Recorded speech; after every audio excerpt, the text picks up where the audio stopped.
कितनी देर पहले लोग डिस्कनेक्ट हुए हैं? जाओ ना। 3 मिनट पहले। अच्छा, तो इसका मतलब ये बोर्ड पे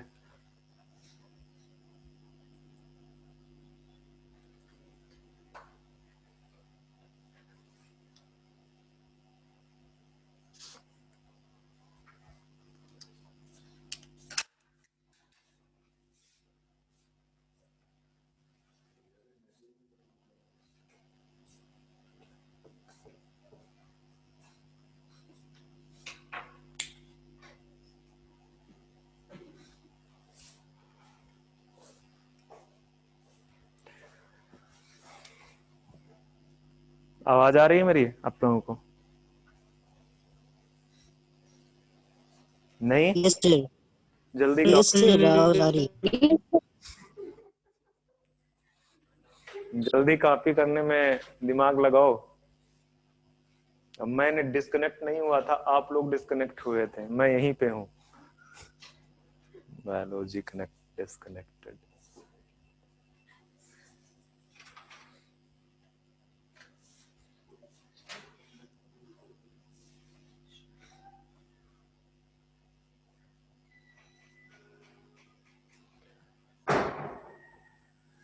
कहां से आप लोग गायब हुए थे? सिंपल स्क्वेमस एपिथेलियम स्टार्ट हुआ था या नहीं? सर वो राइट साइड में एग्जाम्पल के टाइम पे।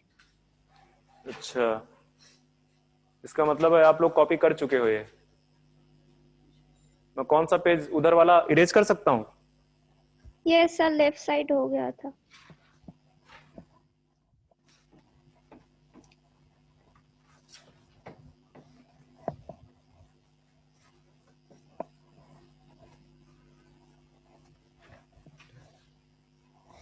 चलो दूसरे पे आते हैं, सिंपल क्यूबॉइडल पे।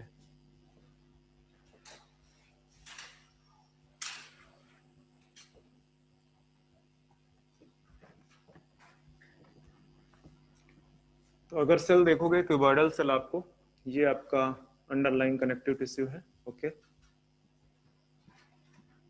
और इसके ऊपर आपको कुछ सेल्स दिखेंगी जिनका शेप कैसा है? क्यूब टाइप का, क्यूब शेप है।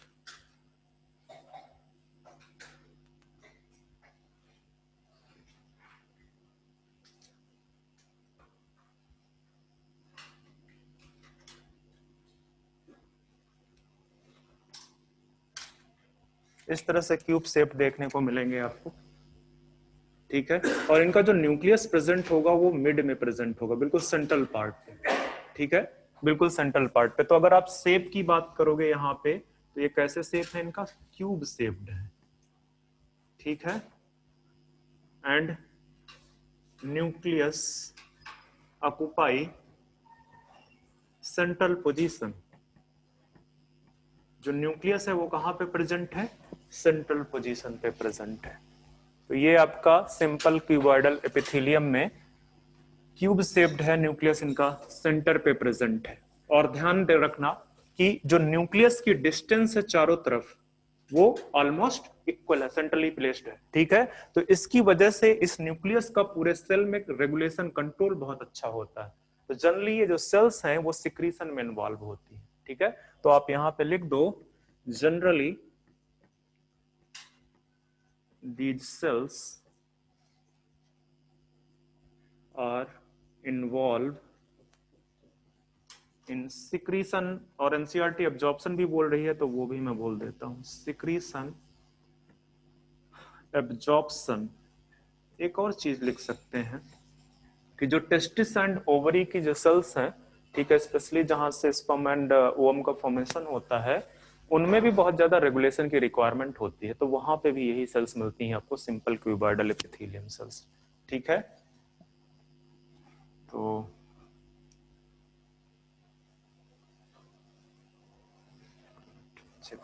टर्म नहीं समझ में आ रहा है।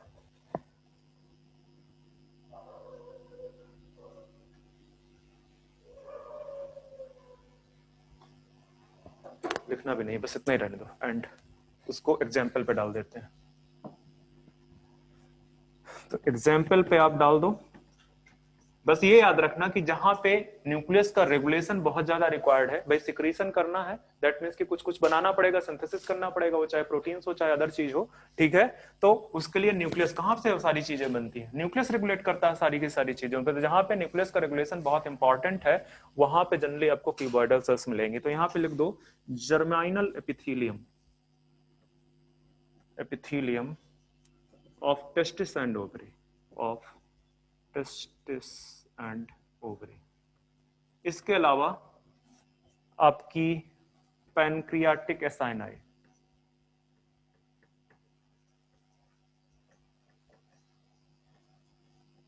डाइजेटिव एंजाइम्स कुछ सिक्रीट करते हैं, ठीक है, पैनक्रियाटिक एसाइनाई। इसके अलावा आपको कुछ मिलेंगे, हाँ वहां पे भी, वहां पे भी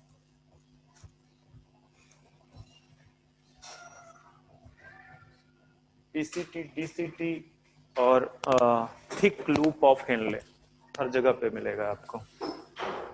थायराइड पहले लिख दो, मैं नहीं भूल जाऊंगा, थायराइड फॉलिकल्स, थायराइड फॉलिकल्स। इसके बाद आप लिख दो पीसीटी,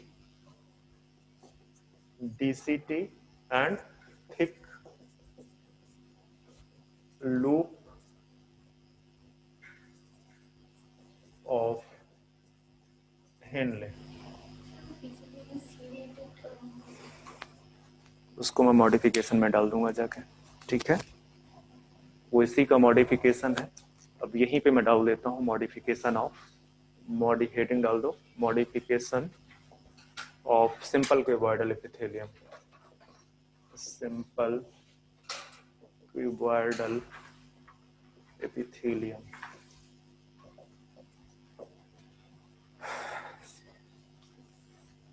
ठीक है, तो जनरली आपको मैंने पहले ही बताया था कि जो एपिकल एंड है इसकी भी बहुत ज्यादा ऊपर हाइट नहीं है, ठीक है, तो मिल जाता है मॉडिफिकेशन पर। जनरली आपको कॉल्यूमिनर में देखने को मिलेगा ये चीज, ठीक है, जनरली आपको कॉल्यूमिनर में देखने को मिलेगा।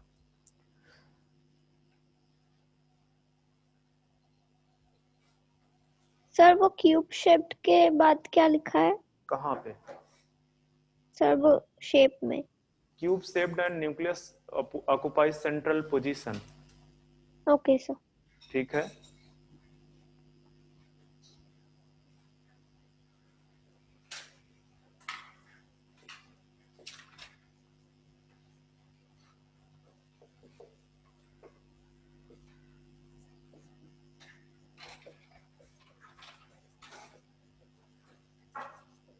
मतलब कहने का क्या है, ये आपका क्यूबिकल सेल है, ठीक है।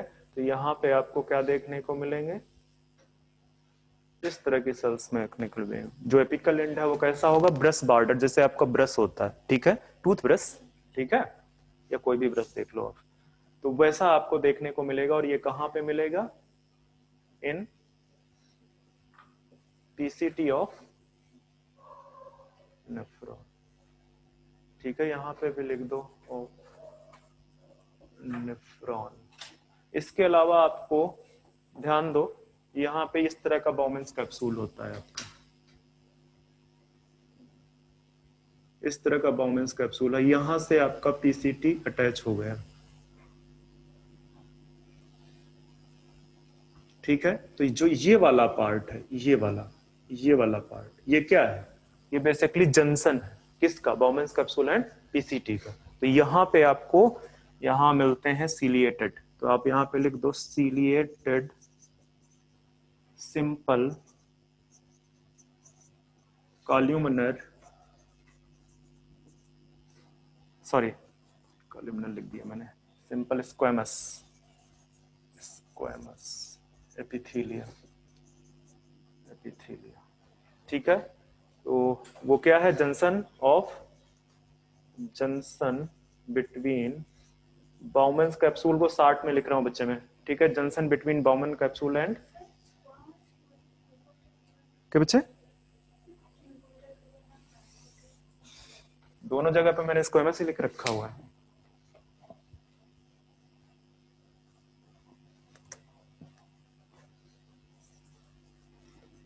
अंडरस्टूड हुआ करो इसको, जब मैं क्यूबॉइडल पढ़ा रहा हूं। ऊपर भी क्या लिखा, ऊपर तो मैंने सही लिख रखा हुआ, इसके बाद भी कंफ्यूजन हो रहा है तुम लोगों को। ठीक है, simple cuboidal epithelium, junction between Bowman's capsule, Bowman's capsule को मैंने 60 में लिख रखा हुआ, ध्यान रखना। ठीक है, एंड पीसीटी ऑफ नेफ्रॉन। तो ये एग्जांपल दोनों एनसीईआरटी में है, इसलिए याद रखना है इनको।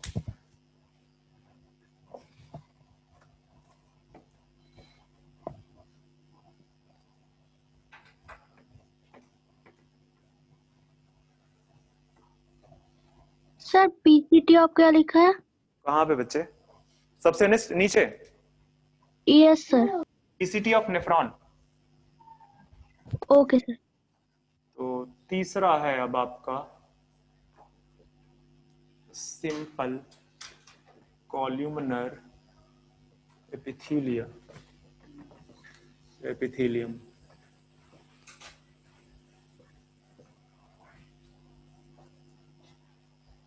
पहला पॉइंट लिख दो, भूलने से अच्छा है कि जनरली आपको जो एपिकल एंड पे मॉडिफिकेशन दिखेगा वो इसी में दिखेगा।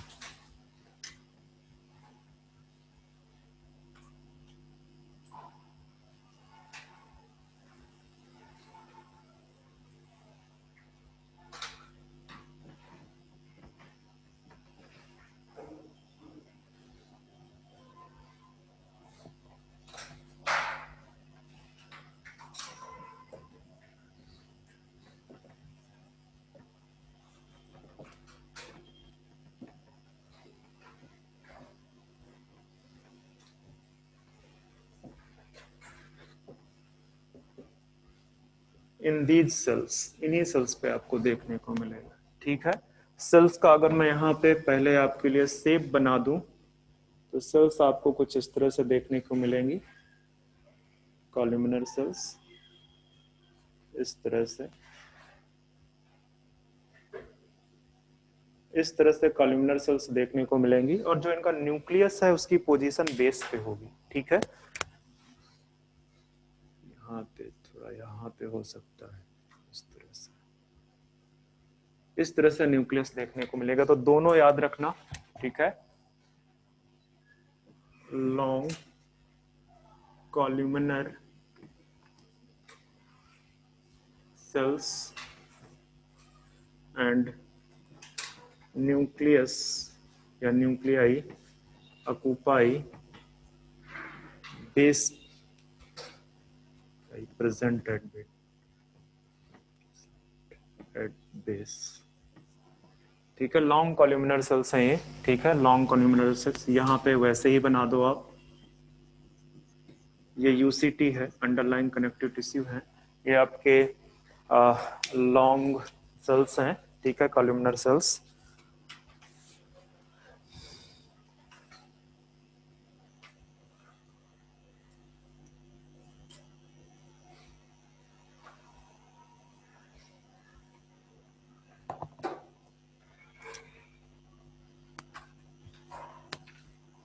यहाँ पे एक चीज और लिख दो, पिलर लाइक, यही लिख दो आप, पिलर लाइक।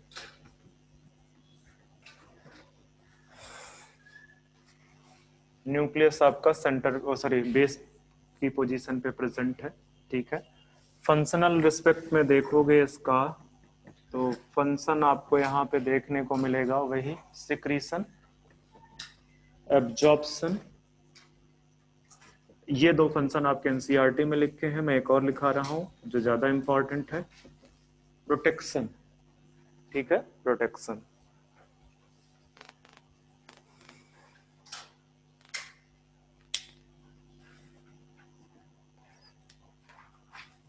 पिलर और कॉलम लाइक लिख दो, कॉलम।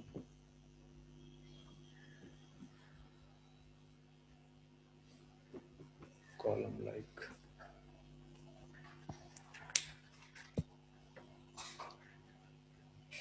अब एक चीज ध्यान दो कि जैसे आप इनर लाइनिंग ऑफ इंटेस्टाइन देखो या इनर लाइनिंग ऑफ स्टमक देखो, तो स्टमक में क्या सिक्रीट होता है?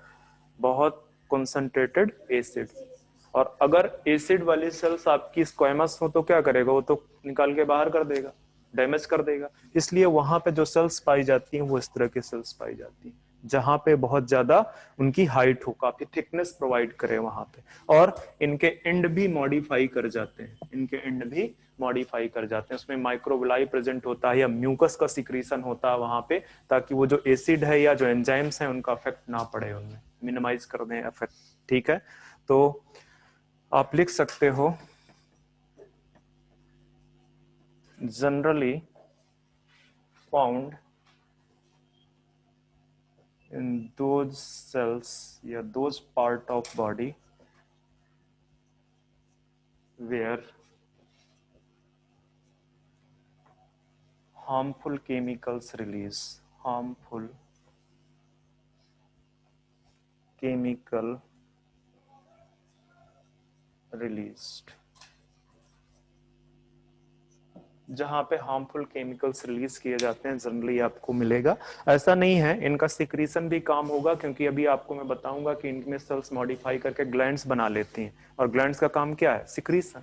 ठीक है, समटाइम्स अगर आप देखोगे इंटेस्टाइन, आपको पता है कि जब फूड डाइजेस्ट हो जाता है तो फूड डाइजेस्ट करके कौन एब्जॉर्ब करता है? वही इंटेस्टाइन की लाइनिंग एब्जॉर्ब करती है। तो ठीक है, एब्जॉर्प्शन भी फंक्शन हो गया उनका। प्रोटेक्शन मैंने यहाँ पे बता ही दिया, सिक्रीशन क्योंकि कुछ कुछ एंजाइम सिक्रीट करते हैं।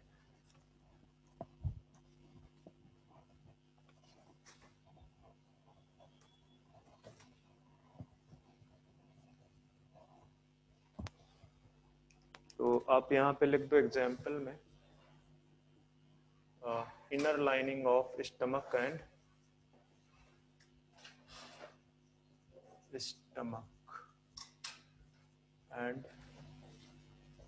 इंटेस्टाइन। इसके अलावा और भी है कहीं पे?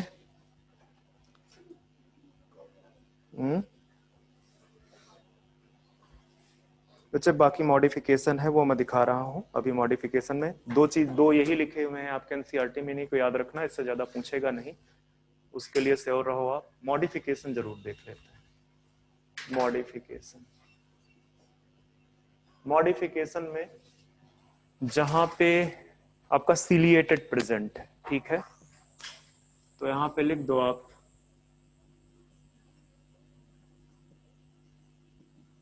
सीलिएटेड सिंपल, फिर से स्क्वेमस लिख रहा हूं, बहुत प्यार हो गया मुझे इससे। चलो आ जाओ, कॉल्यूमिनर एपिथेलिया। एग्जाम्पल बताओ मुझे। हाँ बच्चे तेजी बोलो, गलत ही हो जाएगा तो क्या हो जाएगा? सही है।